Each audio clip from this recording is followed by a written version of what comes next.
আগে তুমি চলে গেলে ভিডিও আমাকে করতে হবে, আমি করে যাবো। আমি তো যার দরকার, যার মনে হবে স্কুলে যাবো, সে চলে যাবো, ঠিক আছে?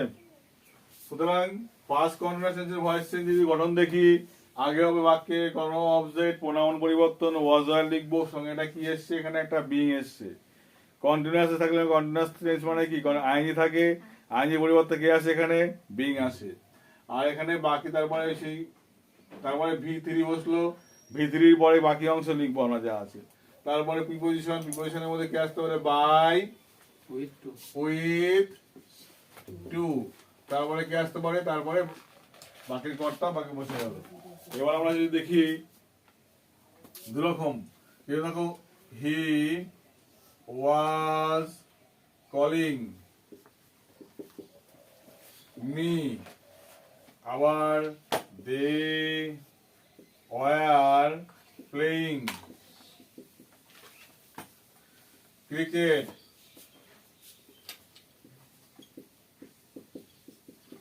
In the field.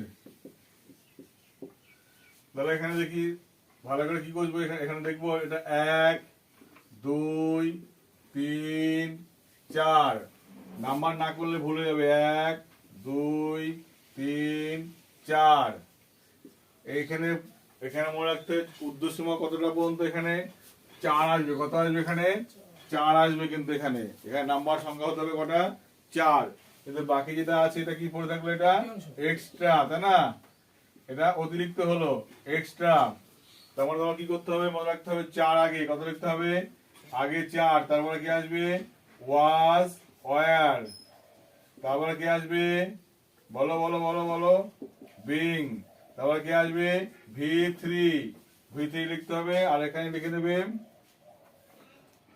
আইএনজি বাদ, তারপরে কি আসবে, দ্বিতীয় প্যাকেটে লিখবে এক্সট্রা,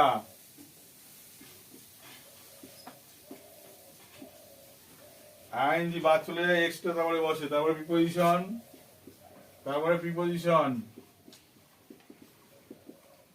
তারপরে আসবে কত নাম্বার আসবে বলো, 4 হলো। 4-এর পরে এখানে নাম্বার দেওয়ার কাছে এখানে 4-এর পরে কি আসতো, 2, 4-এর পরে 2, তারপরে কি আসলো, বিং, তারপরে ভি3, মানে ভি3টা কি হলো, এখানে ভি3টা তো কি ছিল, ভি3টা মানে কি হলো, এখানে 3 নাম্বার। এটা কত আসলো, এখানে কত নাম্বারটা অ্যাকচুয়ালি দেওয়া হলো, কতটা 3 নাম্বার আসলো। তারপরে আসলো কত, এখানে তাহলে 1টা বাকি আছে, মানে 1 বসবে জায়গাটায়। বুঝতে পারলো কি বললাম, মানে 1, তার মানে এখানে তোমার মাথা রাখতে, এখানে যদি এইভাবে লেখো যে 3 লেখো, 3 লিখে এখানে আইএনজি বাদ দেখো, তাহলে ভালো হবে। আর নিচে এখানে ভি3 লিখে রাখবো, তাহলে হবে। তাহলে দেখো 4 2 3, মানে এই উল্টো করে আছে, দেখো এখানে 4 2 3 1, ঠিক আছে? তাহলে 4 এখানে কত ছিল, মি এখানে কি হবে, আই, আয়ের পরে কি হবে, 2 নাম্বার, মানে 2 নাম্বার মানে এই নাম্বারটা বসবে। আয়ের পরে কি, ওয়াজ হয়, আয়ের পরে কি হয়, ওয়াজ হয়, হয় না বলছিস কেন তুই আবার? আয়ের পরে ওয়াজ, আয়ের পরে ওয়াজ, তাহলে 1 2 হয়ে গেল কাজ। এবার কি আসবে, এক্সট্রা কি আসবে, একটা দেখো বিং আসবে, কি আসবে, বিং, লিখে দিলাম বিং। তারপরে দেখো ভি3, মানে ভার্ব ছিল কি, কলিং ছিল ভার্ব, তাই তো? তারপর 3 নাম্বারে কে ছিল, ভার্ব, আইএনজি বাদ দিতে হবে, তাহলে কল লিখলাম। কিন্তু কল লিখলে কি করতে হবে, ভি3 করতে হবে, তো ইডি করতে হবে, কল্ড। তাহলে I was being called, preposition, তারপরে কি লিখবো, বাই। এবারে দেখো 1 নাম্বার কে ছিল, হি থাকলে কি হবে, হিম। তাহলে I was being call by him. এখানে যদি আমরা দেখি 4 নাম্বার এখানে কি হবে, ক্রিকেট, কি হবে, CRICKET, ক্রিকেট।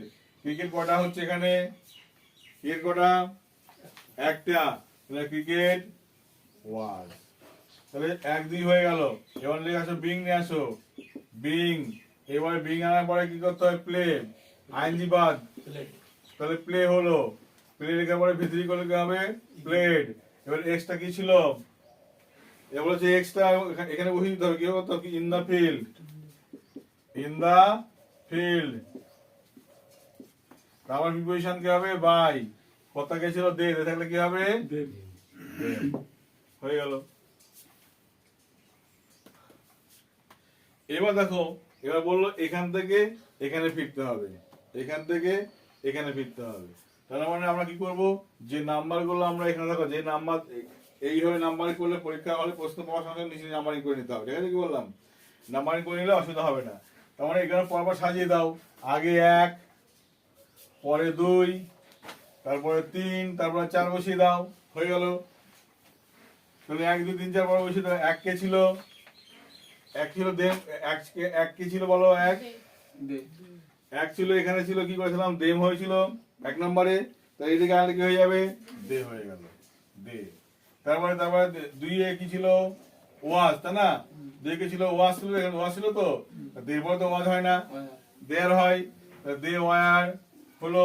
তারপর 3 কে ছিল প্লে ছিল, এখানে বাদ দিয়েছিলাম আইএনজি, তাহলে বাদ দিয়ে যাবে কি, এখানে যুক্ত করে দিতে হবে, তাহলে আইএনজি হলো। তারপরে 4 নাম্বার কে ছিল, ক্রিকেট লিখে দাও, CRICKET, বাকিটা এক্সট্রা যা ছিল বসে দাও লাস্টে, ইন দা ফিল্ড।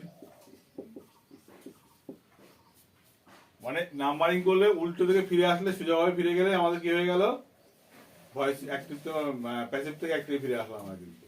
তো তোমার পরীক্ষার প্রথম কাজ হলো কি, তোমার নাম্বার সিস্টেমটাকে ঠিকভাবে কাজ করা, ঠিক আছে? নাম্বার সিস্টেমে অঙ্ক আছে তো, তাহলে ইংরাজি মানে কিন্তু একটা অঙ্ক, ঠিক আছে? পরপর স্টেপ বাই স্টেপ বাই আমরা ফেলে দাও, তাহলে হয়ে গেল কিন্তু ইংরাজি, কিন্তু সেটা অঙ্কের মতনই সব করতে পারবে, ঠিক আছে? যারা অঙ্কে কাঁচা, যারা তোমার কি বলার নাম বাংলায় কাঁচা, তাদের পক্ষে নাম্বার সিস্টেম করার সব অসুবিধা আছে। তুই বুঝেছিস? আশা করি বুঝিসনি, আশা করি বুঝিসনি। না হলে বাড়ি থেকে আবার দেখে নিবি, ভালো প্লে করে, তাও দেখবি না, আমি জানি।